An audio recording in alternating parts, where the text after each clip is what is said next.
السلام علیکم ورحمۃ اللہ وبرکاتہ۔ سامعین کرام، امید ہے آپ سب خیر و عافیت سے ہوں گے۔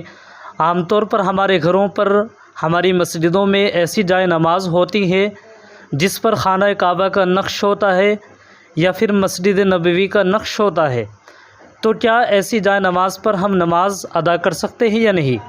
خواتین حضرات اور مرد حضرات ایسی جائے نماز پر نماز اگر پڑھتے ہیں یا پڑھتی ہیں تو نماز کا کیا حکم ہے؟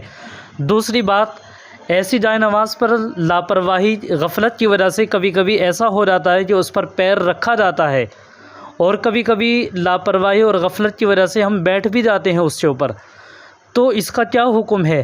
دونوں باتیں آپ کو اس ویڈیو میں بہت اچھی طریقے سے دارالعلوم دیوبند کے فتاویٰ کی روشنی میں بتائی جائے گی۔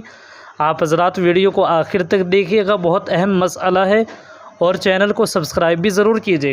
تو چلیے ہم آپ کو دارالعلوم دیوبند کا فتویٰ پڑھ کر کے سناتے ہیں، آپ اس کو سماعت فرمائیں۔ ایک سائل سوال کر رہے ہیں، عرض یہ ہے کہ اکثر جائے نماز پر خانہ کعبہ یا مسجد نبوی کا نقش ہوتا ہے جس پر لوگ نماز ادا کرنے کے بعد بیٹھتے بھی ہیں اور پاؤں بھی رکھتے ہیں، کیا ایسا کرنا جائز ہے؟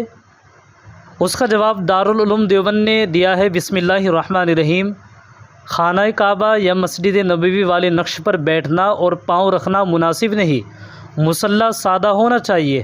فتاویٰ عثمانی میں لکھا ہے، جا نمازوں پر فی نفسی ہی کسی بھی قسم کا نقش پسندیدہ نہیں، لیکن اگر کسی جا نماز پر حرمین شریفین میں سے کسی کی تصویر اس طرح بنی ہوئی ہے کہ وہ پاؤں کے نیچے نہیں آتی تو اس میں بھی اہانت کا کوئی پہلو نہیں۔